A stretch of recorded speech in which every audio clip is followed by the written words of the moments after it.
नमस्कार, जय भारत माता। आज हम आप लोगों के लिए लेकर आए हैं सर्वनाम। सर्वनाम को प्रोनाउन कहते हैं।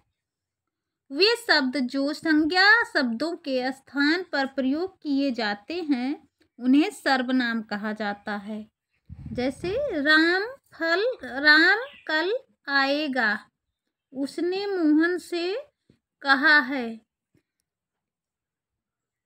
स्वाति खेल रही है, उसने कहा था कि आज उसकी छुट्टी है।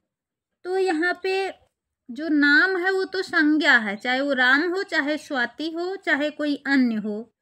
लेकिन उसने क्या है, नाम के स्थान पर प्रयोग किए जाने वाला शब्द है उसने। तो नाम जो है वो संज्ञा हो गया और उसके स्थान पे जो दूसरा शब्द प्रयोग किया जा रहा है वही सर्वनाम कहलाएगा। जैसे उसने क्या है, सर्वनाम है।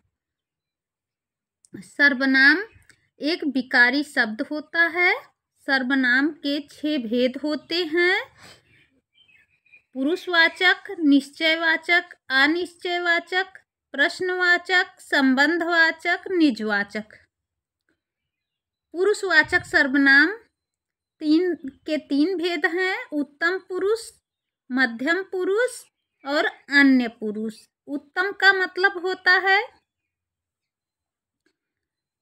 पुरुषवाचक सर्वनाम। कुछ विद्वानों के अनुसार निजवाचक सर्वनाम पुरुषवाचक सर्वनाम का ही रूप है।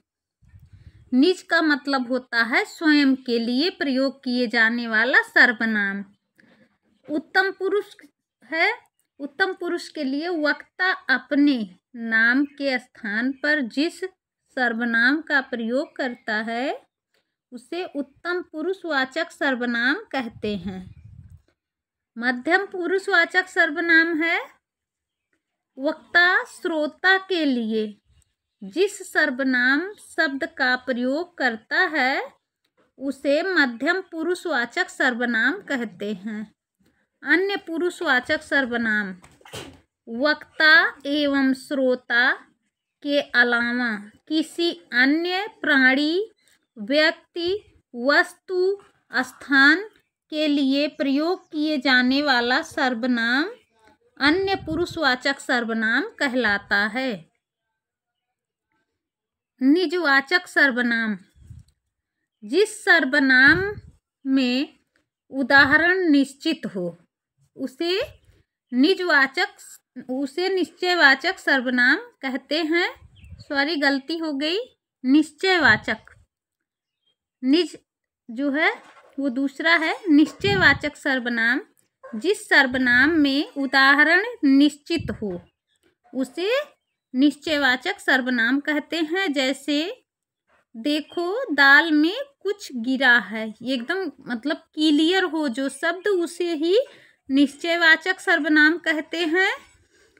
इसी स्थान पर यदि घुमा करके कह दिया जाए तो वो निश्चयवाचक नहीं रह जाएगा। और अनिश्चयवाचक सर्वनाम कहलाता है जिस सर्वनाम में उदाहरण निश्चित ना हो। अर्थात जैसे वह देखो दरवाजे के पीछे कोई छुपा है।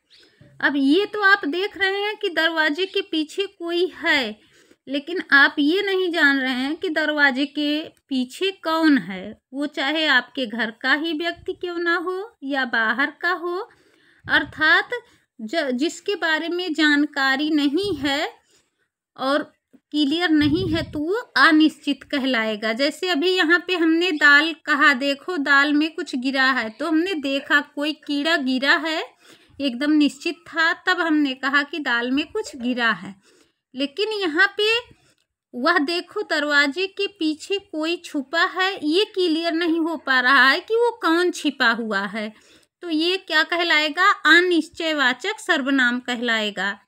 जैसे प्रश्नवाचक सर्वनाम तुम क्या कर रही हो, या तुम क्या खा रहे हो, या तुम कहाँ जा रहे हो।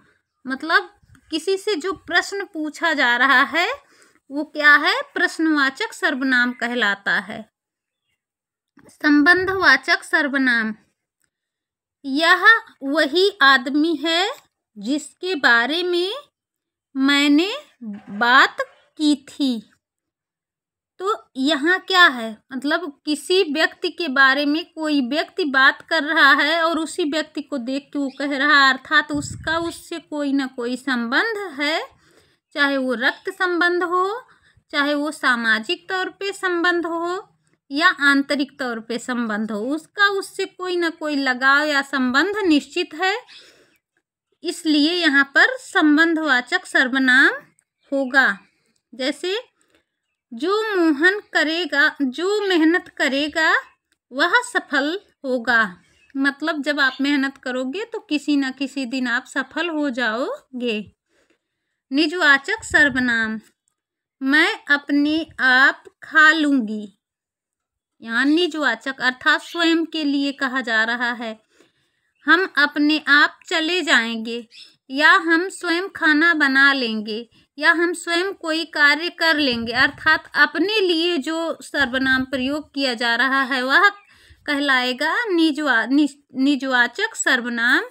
यदि आप सभी को वीडियो पसंद आए तो प्लीज़ मनोबल बढ़ाने के लिए वीडियो को लाइक, सब्सक्राइब, शेयर करना ना भूलें। धन्यवाद।